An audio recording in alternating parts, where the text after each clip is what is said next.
You don't have to keep going around and around in this cycle. You don't. It ends when you say it does. Hi, fam. Keep it tuned to Damage Control on 95.9 WOVU Cleveland. Welcome back, welcome back, welcome back. Welcome back. Yeah, man, how you doing? Come on, you come good? on, I know come you on. like Yeah, that. I'm doing good. Back. I know you like that. How long you been back, man? Welcome. Yeah, I thought I would hit you guys with a little bit of mace this afternoon. Welcome back, welcome back, welcome back to another episode of Damage Control with your favorite marriage and family therapist and host, Aquila Wheatley. So good to be back with you guys. And just remember, Monday is a fresh start. So start it with determination and focus. Or in other words, Be great in their face and have a good day on purpose. You out the Crimmins for you. You know, I love her. If she can't motivate you, okay, nobody can. All right. Because she is one of the most amazing motivational speakers. So shout out to Althea from Damage Control. You know we love you, girl. With that being said, it is time for us to roll into our first segment, which is Relationship RX.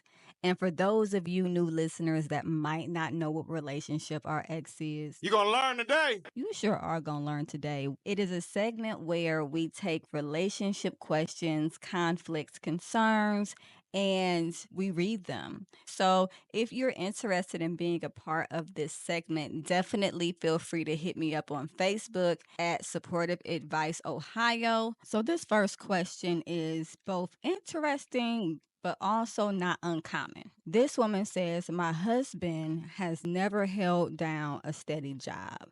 I, on the other hand, have had long-term steady jobs and Social Security at one point because I have a chronic illness. She doesn't talk about what the illness is, but she does say, I have had over 10 surgeries. And during that time, I still held down a job to make money for myself and my family. My husband makes excuses when he has to go to work. And while he's getting ready, he slams things around and complains about everything and everyone at work before ultimately quitting. I'm just at a loss and I feel like it's a repeating cycle that will never end. What can I do? So, a lot of my ladies and gentlemen might both be saying, why haven't you left yet?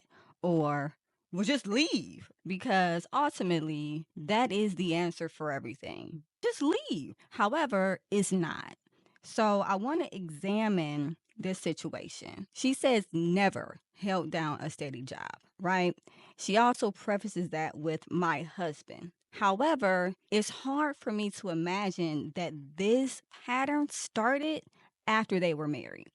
It may have been that he never held down a steady job the whole time he knew her. And then after they were married, she assumed that he would change. There was an expectation, I'm not sure if it was spoken or unspoken, but there was an expectation that he would change at some point. So she talks about having long term success with holding down a job. She also talks about having a chronic illness and having had 10 surgeries. And that's significant here. And the reason why it's significant is because her husband did not step up during those times. Now, some people might say, well, Dag, he must be selfish, right? He could be. Some people would say, oh, he must be a narcissist. He could be. However, he also could be someone that didn't step up because he wasn't trusted to. And what that means is sometimes we get so used to doing something, right? We get so used to a routine that the control that we have by doing things begins to serve us. It reduces anxiety if I don't have to count on him to do something that I don't believe he can do anyway. If I'm the one that's holding down a job, yes, I'm stressed. Yes, I'm angry. Yes, I might even be resentful. However, I'm also lowering my anxiety by taking control.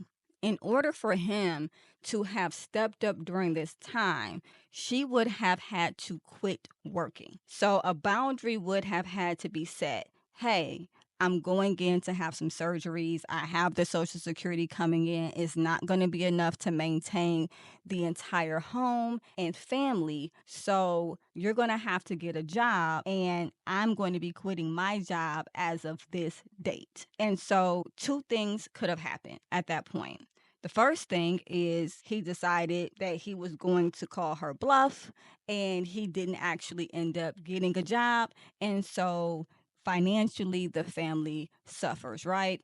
But she's also on Social Security. So the family suffers. However, they're not destitute. Another thing that could have happened is that he felt the pressure of needing to be that provider and actually stepped up to that role.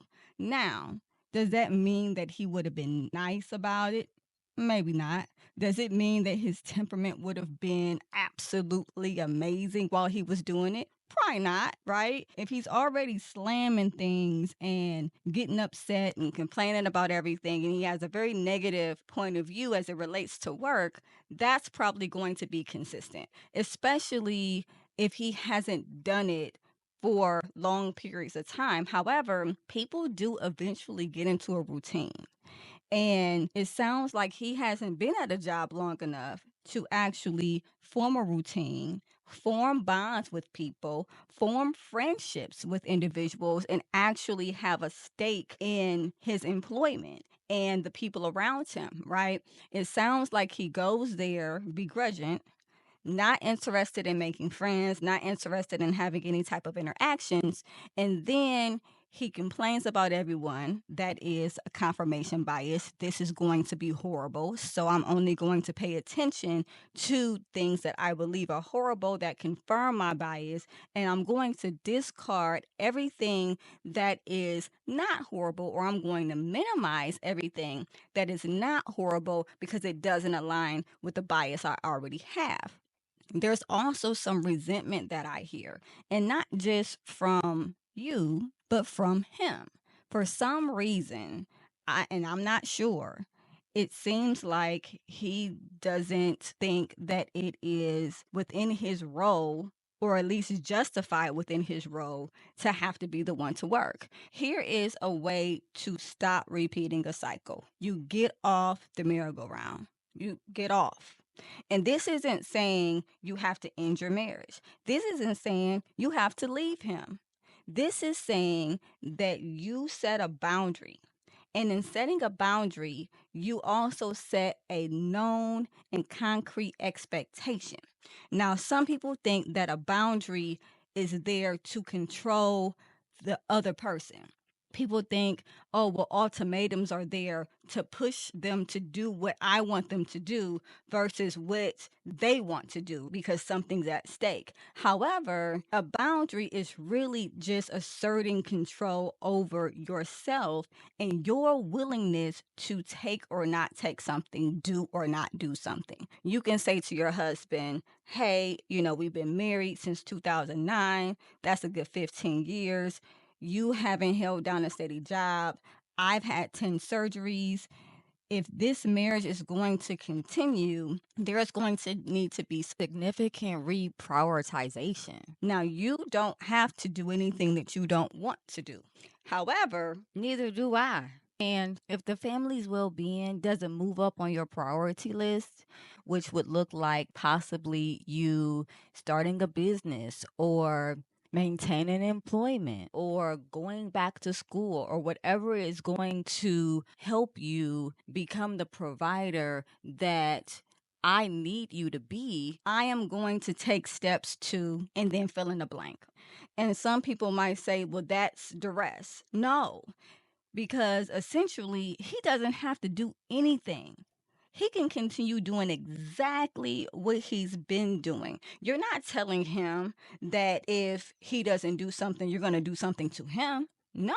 You are telling him that if something doesn't change within this cycle, you're going to do something to get off the merry-go-round. That's what you're telling him.